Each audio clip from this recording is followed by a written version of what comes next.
Welcome back. રાજકોટમાં જાહેરમાં firing બાદ પીસીબીની મોટી કાર્યવાહી જોવા મળી. 16 જેટલા ગેરકાયદે હથિયારો સાથે 5ની ધરપકડ. 30 જીવતા કારતૂસ પણ કબજે કરવામાં આવ્યા. 10 પિસ્તોલ, 5 કટ્ટા, 1 રિવોલ્વર કબજે. સુરેન્દ્રનગરમાં 3 એમપીનો 1 અને જસદણના 1 આરોપીની ધરપકડ છે. એમપીનો વ્યક્તિ ડિલિવરી આપવા આવ્યો હોય અને ત્યારે જ આ કાર્યવાહી કરવામાં આવી.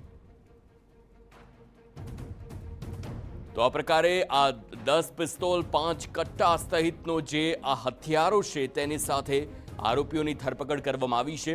મધ્યપ્રદેશના 1 વ્યક્તિની ધરપકડ, સુરેન્દ્રનગરના 3ની ધરપકડ. આ સાથે જ કુલે તમામ આરોપીઓ અને આ તમામ હથિયારો પણ આપ જોઈ શકો છો.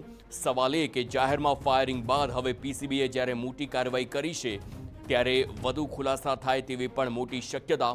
16 જેટલા ગેરકાયદે હથિયારો આપ આ સ્ક્રીન પર જુઓ. જેટલા પણ હથિયાર છે કુલ 16 અને હવે એ 16 હથિયારને કબજે લેવામાં આવ્યા અને આરોપીઓની પણ ધરપકડ.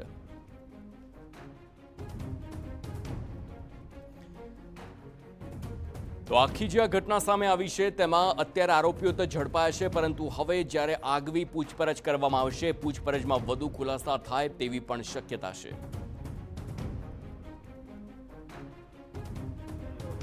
રાજકોટ શહેરમાં સર્જાયેલ ફાયરિંગ અને હત્યાની ઘટના બાદ રાજકોટ પોલીસની મોટી કાર્યવાહી સામે આવી છે. પીસીબી દ્વારા જે હથિયારો છે તે પકડી પાડવામાં આવે છે. જે પ્રકારે તમે દ્રશ્યો જોઈ રહ્યા છો કે રાજકોટ પીસીબી છે તેમના દ્વારા જે કુલ 16 જેટલા ગેરકાયદેસર હથિયારો સાથે કુલ 5 જેટલા શખ્સો છે તેની ધરપકડ કરવામાં આવી છે. 30 જેટલા જીવતા કારતૂસ છે તે પણ પકડી પાડવામાં આવે છે. પીસીબીને બાતમી મળી હતી કે મધ્યપ્રદેશનો શકીલ મંસૂરી નામનો એક શખ્સ છે તે ગેરકાયદેસર હથિયારો લઈ અને અમદાવાદ હાઈવે પર આવી રહ્યો છે, ડિલિવરી આપવા માટે આવી રહ્યો છે. જેના આધારે જ આ પોલીસે આ કાર્યવાહી છે તે કરી હતી અને તેને પકડી પાડવામાં આવ્યો છે. તેની સાથે જે અન્ય જે 4 શખ્સો છે તેને પણ પકડી પાડવામાં આવ્યા છે. ખાસ કરીને જયસુખ ઉર્ફે જસો વાઘેલા, જે ગાવસ્કર ઉર્ફે દર્શન રોજાસરા, અનિલ વીરા ખેતરિયા અને પ્રદીપ કનક કરપડા નામના જે શખ્સો છે તેમની અત્યારે ધરપકડ કરવામાં આવી છે. જે પ્રકારે તમે દ્રશ્યો જોઈ રહ્યા છો કે જે હથિયારો છે તે જે પકડી પાડવામાં આવ્યા છે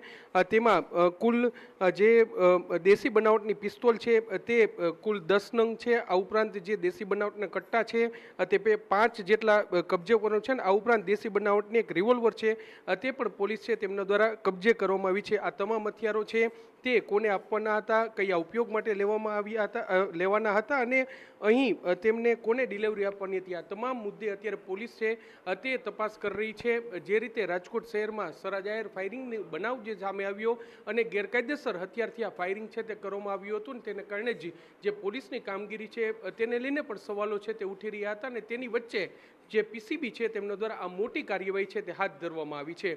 કેમેરા પર્સન ભાવેશ લશ્કરી સાથે મોહિત ભટ્ટ, TV9 રાજકોટ.